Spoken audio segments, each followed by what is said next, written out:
வணக்கம் மக்களே. இன்றைக்கி நாம் எதை பற்றி நம்ம பேச போகிறோம்னா, நமது தமிழக முதல்வர் திரு டிவிகே விஜய் அவர்கள் இன்னைக்கு பாரத பிரதமர் நரேந்திர மோடி ஐயா அவர்களை மரியாதை நிமித்தமாக இன்றைக்கு சந்திக்கிறதுக்கு டெல்லிக்கு போயிருந்தாருங்க. அருமையான சந்திப்பு. முதல் முறையாக தமிழ்நாட்டில் முதலமைச்சராக நம்ம விஜய் அவர்கள் ஆயிருக்கிறாருங்க. வாழ்த்துக்கள். அதன் நிமித்தமாக இந்திய பிரதமர் மோடி அவர்களை சந்திக்கிறதுக்கு போயிருந்தாருங்க, மரியாதை நிமித்தமாக. இந்த மரியாதை நிமித்தமான சந்திப்பு கிட்டத்தட்ட 10 நிமிடங்கள் நேரம் ஒதுக்கியிருந்தாருங்க. 10 நிமிடம் பிரதமர் மோடி அவர்களும் நமது தமிழ்நாட்டு முதலமைச்சர் திரு விஜய் அவர்களும் சந்தித்து பேசினாங்க. அதில் நமது முதல்வர் அவர்கள் விஜய் அவர்கள் முக்கியமாக ஒரு 4 கோரிக்கையை தமிழ்நாட்டு மக்களுக்காக, தமிழ்நாடு நலனுக்காக பிரதமர் மோடி அவர்களிடம் வச்சிருந்தாருங்க.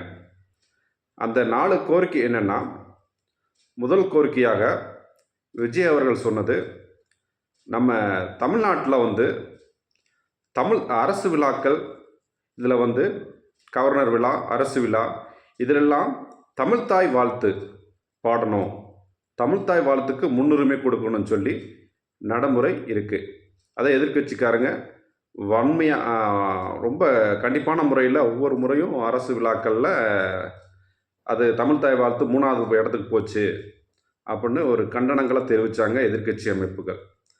அதனால் அதுக்கு ஒரு முடிவு கட்டும் விதமாக பாரத பிரதமர் அவர்கள்ட்ட போய் முதல் கோரிக்கையாக தமிழ்தாய் வாழ்த்து தமிழ்நாட்டின் அரசு விழாக்கள் மற்ற எல்லா விழாக்களையும் தமிழ்தாய் வாழ்த்து பாடுறதுக்கான சட்ட வழிமுறையை எங்களுக்கு செய்து கொடுக்க வேண்டும் அப்படின்னு சொன்னாருங்க.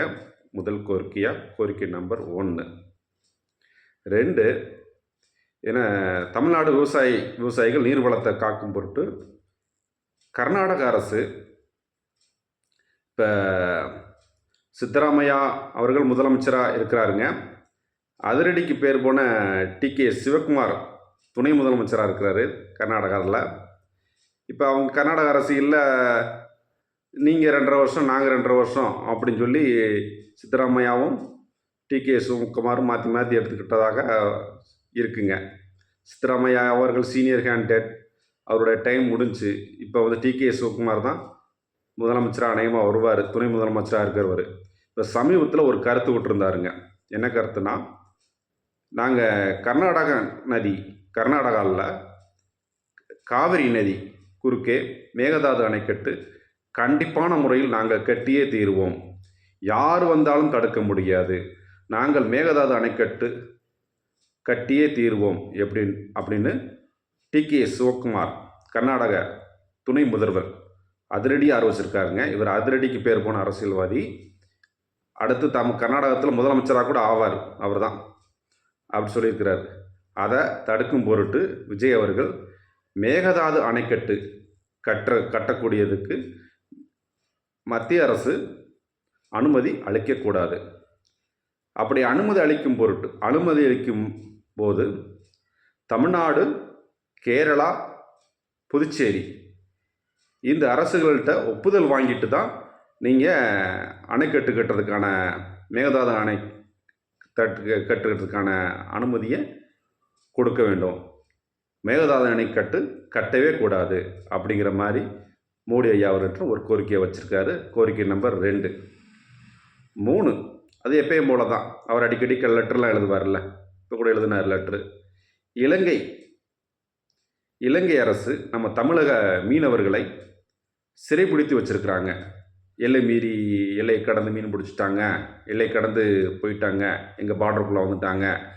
அந்த மாதிரி இதில் நம்ம தமிழக மீனவர்களை சிறைப்பிடிச்சு வச்சுருக்கு இலங்கை அரசு. அந்த சிறைப்பிடிச்சு வச்சுருக்கிற தமிழக மீனவர்களை உடனே விடுதலை பண்ணணும். அப்புறம் அவங்க நம்ம தமிழக மீனவர்கள் பயன்படுத்தின மீன்பிடி கப்பல், படகுகள் இவற்றை உடனே விடுதலை செய்யணும் அப்படிங்கிற மாதிரி ஒரு கோரிக்கையை மீனவர் நலனுக்காக நமது முதல்வர் அவர்கள் வச்சிருக்கிறாருங்க. கோரிக்கை நம்பர் 3. கோரிக்கை நம்பர் 4 என்னென்னா, தமிழகத்தில் வான்வெளி பாதுகாப்பு மையத்தை தமிழகத்தில் நீங்கள் ஏற்படுத்தணும்.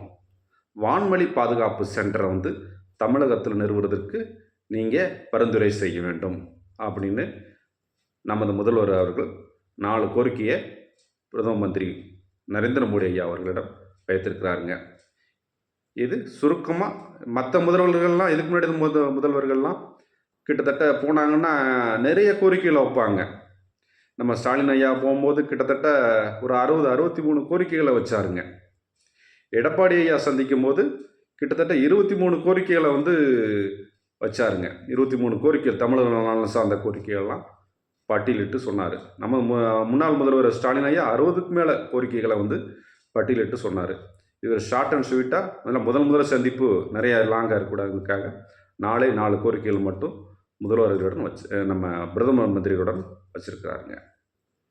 அப்புறம் மேலும் நிதியமைச்சர் நிர்மலா சீதாராமன் அவர்களை மரியாதை நிமித்தமாக சந்தித்து கல்விக்கான நிதியை உடனே விடுவியுங்கள், எப்பயும் சொல்கிற மாதிரி கல்விக்கான நிதியை விடுவியுங்கள், மற்ற அரசு பொது நிர்வாகம் உணவு வழங்கல் துறையில் உள்ள பெண்டிங் நிதிகளை தமிழக அரசுக்கு விடுவிங்க அப்படின்னு சில கோரிக்கைகளையும் வச்சுருக்கிறாரு. வச்சுட்டு தமிழ்நாடு இல்லத்தில் போய் காவல்துறை அணிவகுப்பு மரியாதையை ஏற்றுக்கிட்டார் நமது முதல்வர் விஜய் அவர்கள் ஏற்றுக்கிட்டாருங்க. அப்புறம் ஒரு ப்ரோக்ராமாக ஜவஹர்லால் நேரு யூனிவர்சிட்டியில் திருவள்ளுவர் சிலை திறப்பு விழா அதுவும் செய்கிறாருங்க. இந்த இதெல்லாம் முடிச்சுட்டு மரியாதை நிமித்தமாக மத்திய அரசுங்களில் உள்ள முக்கிய அலுவலர்களெலாம் சந்திச்சுட்டு தமிழ்நாட்டுக்கு திரும்புகிறாரு விஜய் அவர்களை வாழ்த்துவோம், வரவேற்போம். தமிழ்நாட்டுக்கு நல்லதே நடக்கட்டும். ஏன்னா புதுசாக வந்திருக்கிறாங்க, அவங்க கொஞ்சம் கொஞ்சமாக தான் ஏர்ன் பண்ணி தமிழ்நாட்டுக்கான நன்மைகளை அவங்க கேட்டு பெறட்டும். தமிழ்நாடு வளம் பெறட்டும். நன்றி, வணக்கம் நண்பர்களே.